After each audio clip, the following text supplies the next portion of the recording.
What are you still doing here? Where am I supposed to go? You know what? That's mischief managed.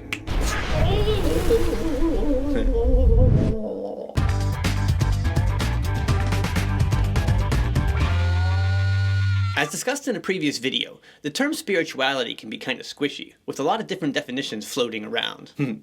Floating. Traditionally speaking, spirituality has referred to things related to the spirit, which assumed a certain dualism in nature. That is, it assumed there were at least two different kinds of things in the world: material things and spiritual things. We see this assumption in many religions, including many forms of Christianity. On the material side of things, we have rocks and plants, and at least according to many Christians, non-human animals. On the spiritual side of things, we have God, angels, demons, and so on. Human beings are interesting in this worldview because we occupy both sides of the divide. On the one hand, we are material, bodily creatures. Yeah, we are living in a material world, and I am a material girl. On the other hand, we are spiritual creatures with an incorporeal or non-physical dimension. Carl, I can't think of a good song for that. I've got nothing. In this worldview, spirituality can refer to embracing and developing our relationship with God, that is, our spiritual nature. This tradition gave rise to forms of mysticism, attempts to attain union with God through intense prayer and contemplation, often in isolation from others. But the tradition also gave rise to an emphasis on spiritual communities, as well as the idea, expressed in Eastern Orthodox Christianity, that the human being was meant to unite the spiritual and material world together, drawing all of the non-human creation into the life of God. So even in this religious sense, spirituality didn't always, or even typically, refer to isolating oneself from others. This understanding of spirituality, while traditionally common, has been expanding recently. In 2005, Christian theologian Pamela McCarroll and others identified as many as 27 different definitions of spirituality, and they didn't really seem to have too much in common with each other. In 2021, Marina Aline de Britasena and others explored how the term spirituality was being used in scientific journals to try to narrow it down to a common definition that could be used in scientific studies, especially in settings of healthcare. In their study, they were able to find some common ground, specifically the idea that spirituality referred to a notion of connectedness and a notion of the search for meaning. Other common themes included the transcendent, that is the idea that there's something bigger and beyond yourself, and a closeness with self and nature. This broader understanding of spirituality can explain why today people tend to differentiate between being religious and being spiritual. Now, to be clear, we can be both religious and spiritual. In fact, being religious can be understood as one way, and perhaps a good way, of being spiritual. But given this broader definition of spirituality, it's not necessary to be part of an organized religion to practice spirituality or to be spiritual. This point leads us to the idea that there are different types of spirituality, or perhaps we might say different spiritual pathways. And while the list I'm going to give here isn't by any means definitive or exhaustive, I'm hoping it can at least serve as a good starting point for thinking about spirituality in broader terms. If we take some of the most common themes of spirituality, connectedness, meaning, transcendence, self, nature, we can begin to formulate common goals of spirituality. They might look something like this: to find meaning in life, to better connect with oneself, to better connect with one's community, to better connect with nature, to better connect with the divine, to better encounter, experience, and appreciate that which transcends me. These goals aren't mutually exclusive. In other words, we're likely to find meaning in life by connecting with others and experiencing and appreciating that which transcends us. Likewise, we might not be able to connect with our community well until we can connect with ourselves well. In this sense, it's not as if we're at a point where we have to choose one goal and ignore all the others. But it may be that focusing on a particular spiritual goal or goals might be helpful given our particular needs or our particular personality. It also might be true that for you, as an individual, focusing on one goal might be the easiest path for you in achieving other goals. For example, for some people, the easiest route to God is actually through nature. For others, the easiest route to God is through a community in a church. At any rate, we have some questions we have to deal with. How do we move toward any of these particular goals? What is needed for us to achieve these goals? In other words, if I say, okay, I'd like to better connect with nature, how do I go about doing that? It's unlikely that there's a one-size-fits-all model here. In fact, it might be dangerous to assume that there is. What works for one person might not work for another. However, it is true that there are pathways that other people have used and found helpful, and we can think of these pathways in terms of general categories that we might also explore. And again, to be clear,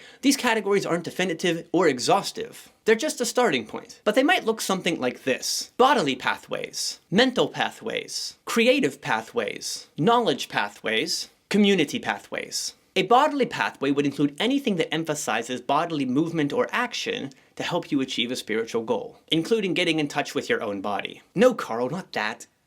What's wrong with you? Yoga is a great example, even in terms of something as simple as controlled breathing. But we can also consider practices such as fasting, depriving oneself of something in order to purify the body. Other practices might include something as simple as jogging or hiking. A mental pathway would include practices that emphasize psychological focus or relaxation. Meditation may be the first thing that comes to mind for many people, but practices such as prayer would also fall under this category. Some people engage in a practice called gratitude, in which they begin or end the day reflecting on all the things they're thankful for in their lives. This practice could also fall in this category. Reflecting on something such as a painting or nature could also be an example. A creative pathway would entail things that involve developing art, music, and so on. Playing at a piano, painting at a canvas, or sculpting pottery could all be examples of this kind of a pathway. Writing poetry or short stories or doing photography could also count. A knowledge pathway refers to learning about things of spiritual relevance and, through learning about them, experiencing spiritual growth. For example, someone might learn more about their own religious beliefs and grow that way. Or someone might learn more about their own bodily anatomy or family history and grow spiritually in that manner.